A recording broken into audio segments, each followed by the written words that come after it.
Hey y'all, my name is Kirsten. I'm so excited to share another blog with you today called The 4 Fun Ways to Connect with Your Small Group During COVID-19. Now, at this point, we are probably all trying to be as creative as possible. We're all trying to think outside of the box in ways that we can connect and engage with our small group in various ways. In fact, I'm trying to come up with some creative ways to cut my own hair. Like if this doesn't work, you will know next time because I will not be doing a video blog. I will just be doing a blog. And I'm finding myself creating and making recipes for the first time in ways that I've never baked or cooked before. Because we're all in a season of firsts and it looks different for everybody.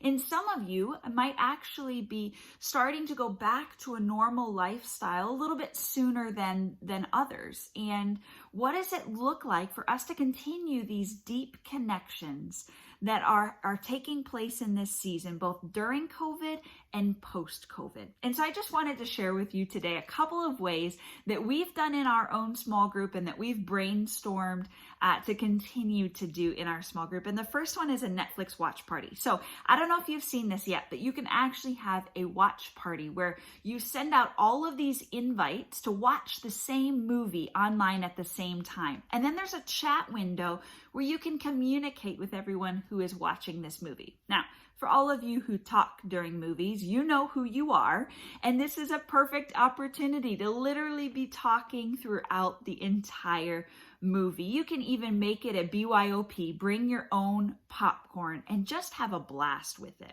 The second is having a meal after church over Zoom. So one of my favorite things is my husband and I would go out to brunch after church with having all these different foods and going with different people each weekend. And it was so fun. And so we've been scratching our heads and asking ourselves, well, how can we replicate that? I mean, if you're a part of our small group on Friday nights, you know that food is an essential part. And so how are we able to replicate this brunch-like feel? And one of the ways that we did this is we actually had a brunch recently that was it was our Easter brunch. And we basically challenged everyone to make your Easter best. And I mean, it was so much fun. Once we logged on Zoom, we all went around and shared all of the recipes that we had cooked, including homemade cronuts, which are croissant donuts. I mean, people went way above and beyond, and it was so much fun.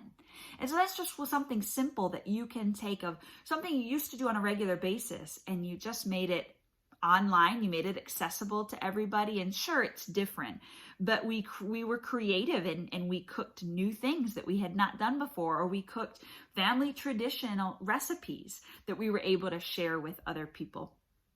And then the third is the House Party app. So if you've used the House Party app, you're familiar with this. If you haven't, basically it's if you don't want to deal with all the scheduling logistics that come with like a Zoom or a Google Hangouts, etc.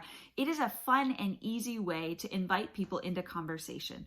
And you can schedule a time, you send an invite, and then it actually automatically alerts people or alerts you when everyone is in the house. It's just a fun way to chat, another platform that you can use. Online, of course, but you can do it for various opportunities like happy hours or if you're doing, a dessert night, etc. And then the last one I have is pizza night or a cooking competition. Now, we actually recently just did this on Friday night, and it worked out fantastically. So some people ordered in pizza from a local pizzeria down the road called We the Pizza. That's fantastic. Other people went all out and they made homemade crust and homemade sauce. And then we went around and we just shared what kind of pizza we were eating. And we also were just eating dinner together at the same time right before our small group started.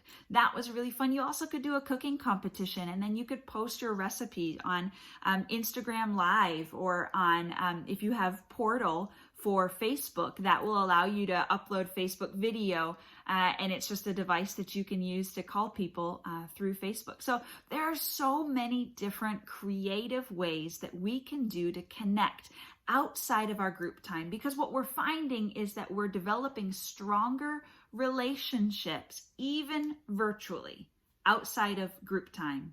in addition to group time. So I hope that these ideas help, but these are just a few fun, creative ways that you can continue to develop strong and deep connections during and post the COVID season.